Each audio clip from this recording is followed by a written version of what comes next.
अक्सर एग्जाम में accounting standard आते रहते हैं। क्वेश्चन आता है कि अकाउंटिंग स्टैंडर्ड क्या होते हैं। ठीक है। जैसे पूछ देता है अकाउंटिंग स्टैंडर्ड टू कौन सा होता है, तो पता होता है वैल्यू ऑफ इन्वेंट्री है। ठीक है, लेकिन अब याद नहीं रहता है सीरियल से कि कौन सा अकाउंटिंग स्टैंडर्ड है और कौन सा नहीं है। तो इसके लिए मैंने एक ट्रिक बनाई है, उसको आप लोग याद रखिए।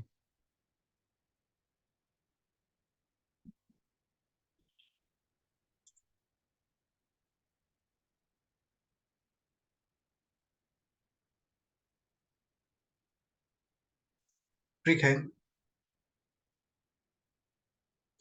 DI वैल्यू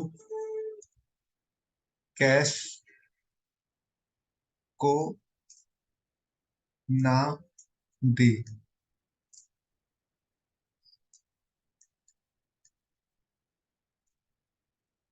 क्योंकि जो core revenue and fixed foreign government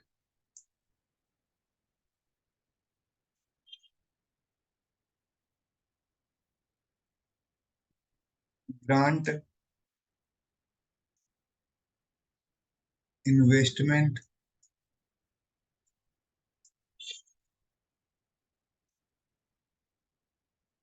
है ना, उसके लिए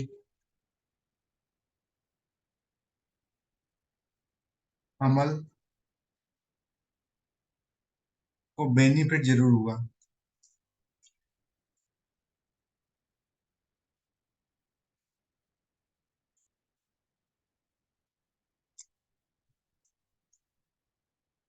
but borrowing cost is too high.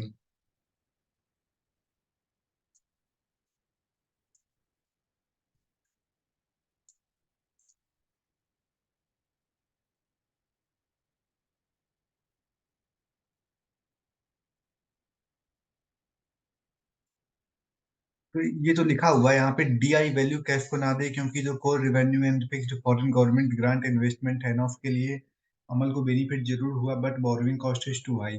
तो DI मतलब डिस्क्लोजर ऑफ अकाउंटिंग, ये पहला अकाउंटिंग स्टैंडर्ड हो गया। वैल्यू ऑफ इन्वेंट्री दूसरा हो गया। कैश फ्लो स्टेटमेंट थर्ड हो गया। कंटेंजेंसी एंड इवेंट ये हमारा फोर्थ हो गया। Net profit and net loss हमारा फाइव हो गया। DE मतलब डेप्रिसिएशन, जिसको हम अब अकाउंटिंग स्टैंडर्ड 10 में दिखाते हैं, ये छह हो गया। फिर क्योंकि जो कोर सीओ होता है हमारा कंस्ट्रक्शन कॉन्ट्रैक्ट, ये हमारा सेवन हो गया। REC रिसर्च एंड डेवलपमेंट ये हमारा एट हो गया। रेवेन्यू रिकॉग्निशन ये हमारा नाइन हो गया। एंड फिक्स्ड एसेट्स हमारी टेन हो गई। फॉरेन एक्सचेंज रेट हमारा 11 हो गया। गवर्नमेंट ग्रांट हमारा 12 हो गया। फिर इन्वेस्टमेंट, तो इन्वेस्टमेंट से हो जाता है हमारा अकाउंटिंग फॉर इन्वेस्टमेंट, ये हमारा 13 हो गया। है ना, क्योंकि जो इन्वेस्टमेंट है ना, उसके लिए अमल को बेनिफिट जरूर हुआ, तो अमल गेनेशन हमारा अकाउंटिंग स्टैंडर्ड 14 हो जाता है। बेनिफिट जरूर हुआ, तो बेनिफिट हमारा एम्प्लॉय बेनिफिट ये 15 होता है। But borrowing cost is too high, तो बोरोविंग कॉस्ट हमारा आता है वो 16 में हो जाता है, बोरोविंग कॉस्ट टू हाई। अब इसके बाद 16 के बाद फिर हमने बताया, इसके बाद इसके लिए अमल ने एक रिपोर्ट बनाया, borrowing cost is too high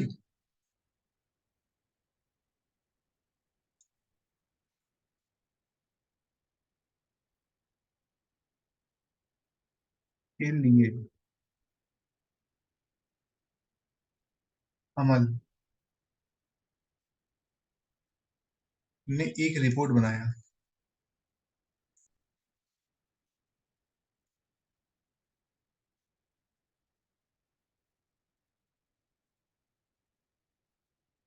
जिसे हम कहते हैं सेगमेंट रिपोर्ट।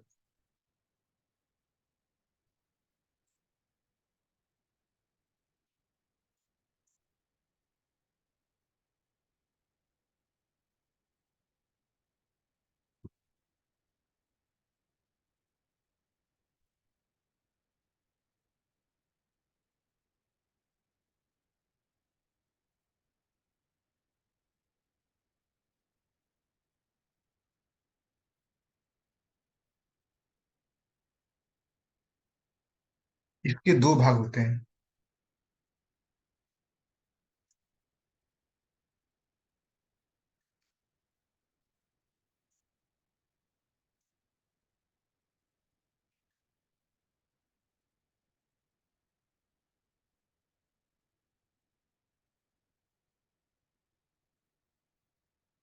एक पार्टली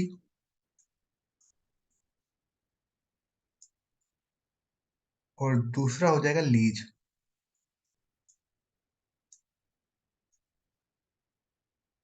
फिर आता है ईपीएस। ये है हमारी ट्रिक। तो फिर आप अकाउंटिंग स्टैंडर्ड 20 तक याद कर लोगे। जैसे यहाँ तक हुआ है हमारा अकाउंटिंग स्टैंडर्ड 16 आता है हमारा बोरोइंग कॉस्ट। तो 17 हो, देखिए इसके लिए अमल तो हो चुका है एमलगमेशन। तो अमल नाम का एक लड़का है जिसने रिपोर्ट बनाया जिसे हम बोलते हैं सेगमेंट रिपोर्ट। तो 17 आया था हमारा सेगमेंट रिपोर्ट के लिए। ये हमारा 17 हो गया। अब 17 के बाद फिर आता है हमारा, इस रिपोर्ट के दो भाग हैं, पार्टली और लीज। तो 18 आ गया हमारा पार्टली डिस्क्लोजर, 19 आ गया लीज, इसका 20 हो जाएगा अपने आप ईपीएस, अर्निंग पर शेयर। तो हमारी इस तरीके से जो ट्रिक है वो हमारी इतनी बन चुकी है अकाउंटिंग स्टैंडर्ड 20 तक की ट्रिक। अब इसके आगे की बात करें, ठीक है, तो आगे की ट्रिक क्या बनेगी? तो आगे की ट्रिक के लिए अब आपको थोड़ा सा याद करना पड़ेगा। 20 तक हो गया, 21 से बनेगी ट्रिक है, कान से टैक्स देकर। कान से टैक्स देकर।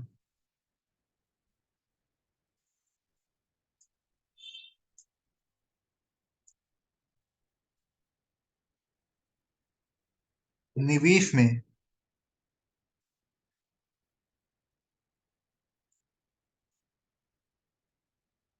छूट अंतरिम पाई।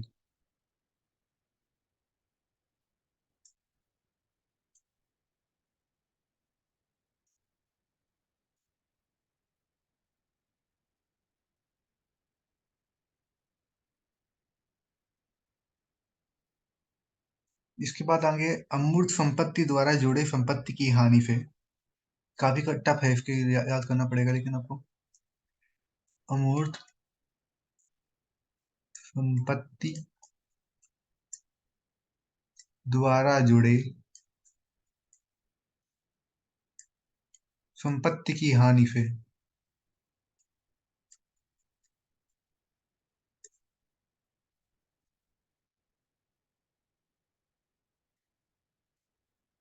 संदिग्ध प्रावधान की माप प्रस्तुत करके प्रकट की।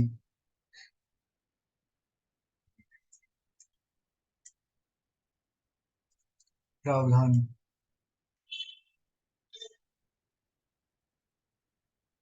की माप प्रस्तुत करके प्रकट की।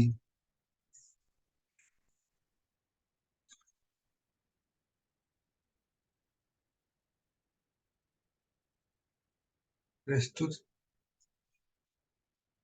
करके प्रकट की। ये है हमारी पूरी ट्रिक। तो इसमें जो आगे लिखा हुआ है देखिए कि कान से टैक्स देकर, कान मतलब कंसोलिडेटेड फाइनेंशियल स्टेटमेंट। तो ये हमारा 21 आ गया। कान से टैक्स देकर, तो टैक्स ऑन इनकम कि हमारा 22 कहता है। निवेश, ठीक है, निवेश की बात कह रहा है। तो निवेश में, तो निवेश अकाउंटिंग फॉर इन्वेस्टमेंट की बात कर रहा है, तो 23 आ गया। निवेश में छूट, छूट मतलब होता है हमारा जो हम लोग डिस्काउंट देते हैं, तो डिस्काउंटिंग ऑपरेशन, ये हमारा 24 आ गया। अंतरिम, अंतरिम मतलब इंटरिम बात कर रहा है, इंटरिम फाइनेंशियल रिपोर्ट, तो ये अंतरिम आ गया हमारा 25 में आ गया।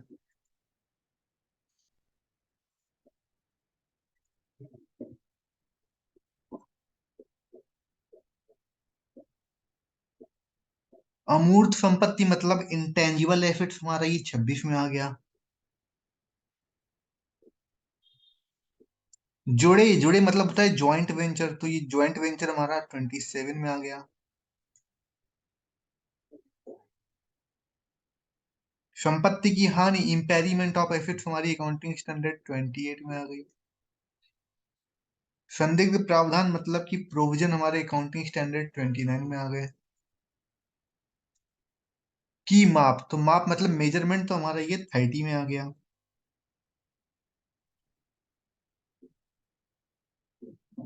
प्रस्तुत मतलब होता है प्रेजेंट करना, ठीक है, प्रेजेंटेशन हमारा 31 में आ गया। प्रकट की, तो प्रकट करने का मतलब होता है डिस्क्लोज करना, तो ये हमारा 32 में आ गया। ये इतने हमारे अकाउंटिंग स्टैंडर्ड हैं। जैसे पहला लिखा है हमारा, डीआई वैल्यू कैश को ना दे, क्योंकि जो core revenue and fixed foreign government grant investment है ना। तो अब ये देखिए, डीआई मतलब होता है डिस्क्लोजर ऑफ अकाउंटिंग, वैल्यू मतलब होता है वैल्यू ऑफ इन्वेस्ट, जो हमारी वैल्यू ऑफ इन्वेंट्री होती है वो होता है हमारा। फिर कैश से होता है हमारा कैश फ्लो स्टेटमेंट। सीओ से होता है हमारा contingency and event occurring after balance sheet, तो कंटिजेंसी सीओ से। एनए से net net profit and net loss for the period. DE से डेप्रिसिएशन, क्योंकि जो कोर, तो सीओ होता है, सीओ होता है हमारा कंस्ट्रक्शन कॉन्ट्रैक्ट। आर ई होता है रिसर्च एंड डेवलपमेंट। रेवेन्यू होता है revenue recognition and fixed, fixed से होता है फिक्स्ड एसेट्स। फॉरेन से होता है फॉरेन, फॉरेन एक्सचेंज रेट होता है। गवर्नमेंट ग्रांट से होता है गवर्नमेंट ग्रांट। फिर इन्वेस्टमेंट मतलब अकाउंटिंग फॉर इन्वेस्टमेंट, तो ये हमारा 13 हो गया। फिर है ना, क्योंकि इसके लिए अमल, अमल मतलब एमलगेमेशन, तो ये अकाउंटिंग स्टैंडर्ड 14 में आता है। को बेनिफिट, बेनिफिट मतलब एम्प्लॉय बेनिफिट जरूर हुआ, but borrowing cost is too high, तो बोरोविंग कॉस्ट अकाउंटिंग स्टैंडर्ड 16 में आता है। अब borrowing cost is too high, तो इसके लिए अमल ने एक रिपोर्ट बनाई जिसे हम बोलते हैं सेगमेंट रिपोर्ट, तो ये सेगमेंट रिपोर्ट हमारा 17 में आ गया। इसके दो पार्ट हैं, पार्टली और लीज, 18 19 हो गया। फिर 20 हो गया अर्निंग पर शेयर। फिर आगे दिया है, कान से टैक्स देकर निवेश में छूट अंतरिम पाई, तो कान से मतलब कंसोलिडेटेड फाइनेंशियल स्टेटमेंट। टैक्स देकर तो टैक्स ऑन इनकम। निवेश तो एक तो लिखा है इसका 23 का हो जाएगा, accounting for investment in associates in consolidated financial statement, तो अकाउंटिंग फॉर इन्वेस्टमेंट आया। तो 23 हमारा हो गया अकाउंटिंग फॉर इन्वेस्टमेंट, क्योंकि यहाँ निवेश की बात की गई है। में छूट, छूट मतलब होता है डिस्काउंट देना, तो डिस्काउंटिंग ऑपरेशन। अंतरिम, अंतरिम मतलब इंटरिम, इंटरिम, तो अंतरिम तो इंटरिम फाइनेंशियल रिपोर्ट आ जाएगा भाई। अमूर्त संपत्ति द्वारा जोड़े, तो अमूर्त संपत्ति मतलब इंटेंजिबल एसेट्स द्वारा जुड़े, संपत्ति जोड़े मतलब ज्वाइंट, तो इंटरेस्ट ऑन ज्वाइंट वेंचर। संपत्ति की हानि, संपत्ति की हानि मतलब इम्पेरिमेंट ऑफ एसेट्स। फिर संदिग्ध प्रावधान, तो संदिग्ध प्रावधान मतलब होता है प्रोविजन, तो इसमें प्रोविजन आते हैं 29 में, जो प्रोविजन हो गए, कंटीजेंट लायबिलिटी हो गई, सब आता है इसमें। फिर 30 में माप, माप मतलब होता है मेजरमेंट। प्रस्तुत मतलब होता है प्रेजेंटेशन करके प्रकट की, तो प्रकट करने का मतलब होता है प्रेजेंट।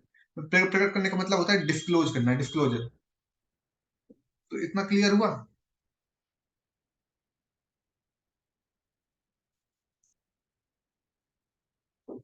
ये हमारी अकाउंटिंग स्टैंडर्ड है, बहुत इंपॉर्टेंट है, इनको आप लोग याद कर लीजिए।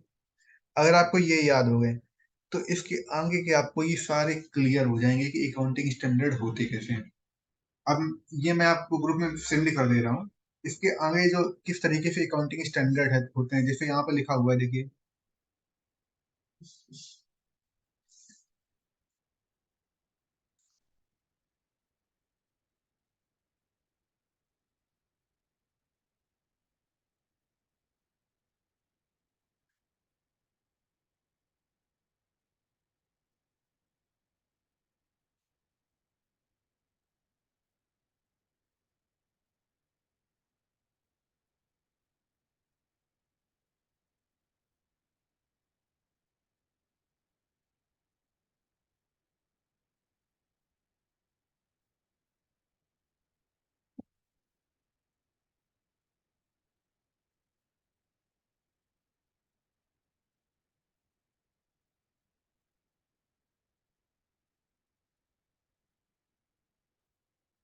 ये आपको दिख रहा है, लिखा हुआ है डीआई वैल्यू कैश को ना दे, तो डीआई का मतलब होता है डिस्क्लोजर ऑफ अकाउंटिंग, तो डिस्क्लोजर ऑफ अकाउंटिंग हो गया, वैल्यू कैश को ना दे। तो अब आगे देखिए इसमें लिखा है डीआई वैल्यू कैश को ना दे, तो डीआई से हो गया हमारा डिस्क्लोजर ऑफ अकाउंटिंग, डीआई हुआ अकाउंटिंग स्टैंडर्ड 1 में आया। वैल्यू का मतलब होता है वैल्यू ऑफ इन्वेंट्री।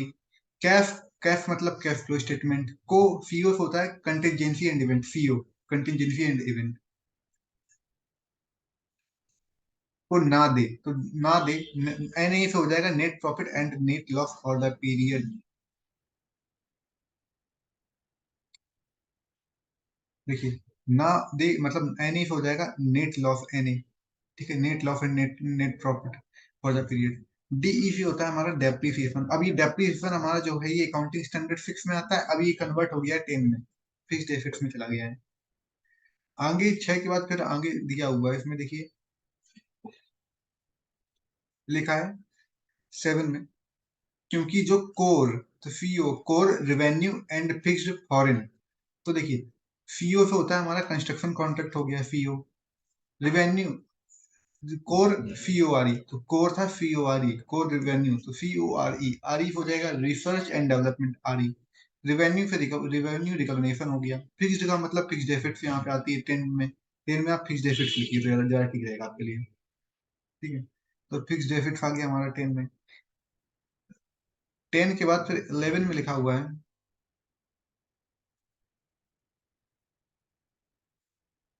11 में लिखा है फॉरेन, तो फॉरेन का मतलब होता है फॉरेन एक्सचेंज रेट। फिर गवर्नमेंट ग्रांट 12 में आ गया हमारा गवर्नमेंट ग्रांट। फिर लिखा है इन्वेस्टमेंट, तो इन्वेस्टमेंट मतलब अकाउंटिंग फॉर इन्वेस्टमेंट, ये 13 में आ गया। 14 में लिखा है अमल, तो अमल का मतलब होता है एमलगमेशन, एमलगमेशन को बोलते हैं एकीकरण, तो ये अमलगमेशन हो गया। फिर 15 में लिखा था हमारा, क्योंकि जो फॉरेन गवर्नमेंट ग्रांट इन्वेस्टमेंट है ना उसके लिए अमल को बेनिफिट जरूर हुआ, तो अमल को बेनिफिट जरूर हुआ, तो अमल मतलब एमलगमेशन हो गया, बेनिफिट, तो बेनिफिट मतलब एम्प्लॉय बेनिफिट जरूर हुआ, तो 15 में आ गया। तो इसके अमल को बेनिफिट जरूर हुआ, बट बोरोइंग कॉस्ट, तो बोरोइंग कॉस्ट का मतलब होता है ये बोरोइंग कॉस्ट जो दी है ये अकाउंटिंग स्टैंडर्ड 16 में आ गई, इज टू हाई, तो borrowing cost is too high. तो टू हाई तो कहीं मतलब नहीं है, सिर्फ उसको बनाने के लिए ट्रिक लिख दी गई है। इसके लिए अमल ने एक रिपोर्ट बनाया जिसको हम बोलते हैं सेगमेंट रिपोर्ट, तो सेगमेंट रिपोर्ट हमारा 17 में आ गया। इसके दो पार्ट थे, पार्टली और लीज। तो पार्टली हमारा 18 में आया, रिलेटेड पार्टली डिस्क्लोजर, तो पार्टली हमारा आ गया 18 में, और 19 में आ गया हमारा लीज। फिर 20 में मैंने बताया अर्निंग पर शेयर, इसको आप ये लोग याद कर लीजिए अर्निंग पर शेयर को।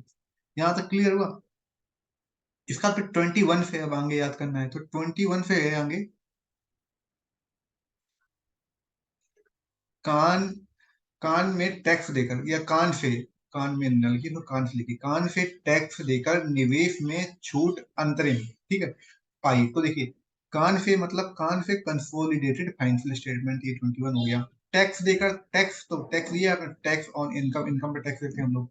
निवेश में, तो निवेश का मतलब होता है इन्वेस्टमेंट, तो अकाउंटिंग फॉर इन्वेस्टमेंट किसके लिए, जो 21 में लिखा था इन कंसोलिडेटेड फाइनेंशियल स्टेटमेंट, जो ये लिखा था उसी पूरा उतार दीजिए।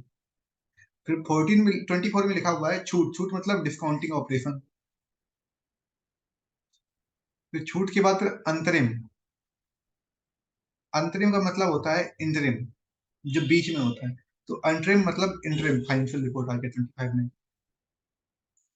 कान से टैक्स देकर निवेश में छूट अंतरिम पाई। फिर आगे लिखा था अमूर्त संपत्ति द्वारा जुड़े संपत्ति की हानि से, तो अमूर्त संपत्ति को हम लोग बोलते हैं इंग्लिश में इनटेंजिबल एसेट्स, तो ये 26 में आ गया।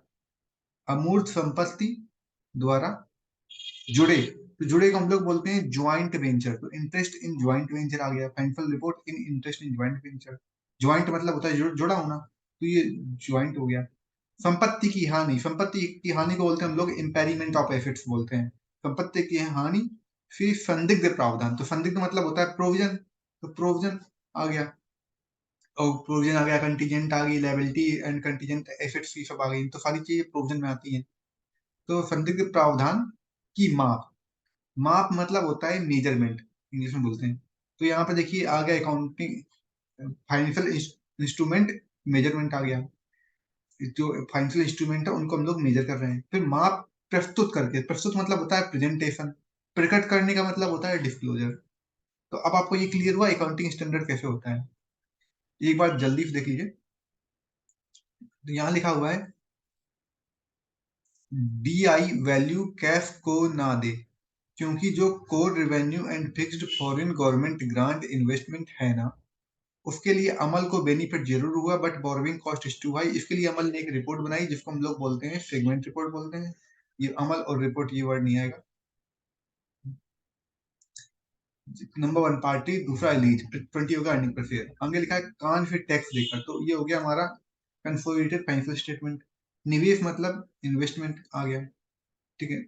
कान फिर टैक्स देकर, कान फिर, हाँ, कान फिर मतलब, कान फिर इतना कंसोलिडेटेड फाइनेंशियल स्टेटमेंट, टैक्स मतलब होता है इनकम ऑन टैक्स फ्री निवेश में, तो इन अकाउंटिंग पर investment in associate in financial reporting, ठीक है। 23, 24 discounting operation, 25 interest financial report, अमूर्त संपत्ति इंटेंजिबल एसेट्स, 26 जोड़े मतलब इंटरेस्ट ऑन ज्वाइंट वेंचर, तो इसका जो संपत्ति की हानि इम्पेरिमेंट ऑफ एसेट्स, संदिग्ध प्रावधान मतलब प्रोविजन, माप मतलब मेजरमेंट, प्रस्तुत मतलब प्रेजेंटेशन, प्रकट करने का मतलब डिस्क्लोजर। तो ये हमारा अकाउंटिंग स्टैंडर्ड हो गया।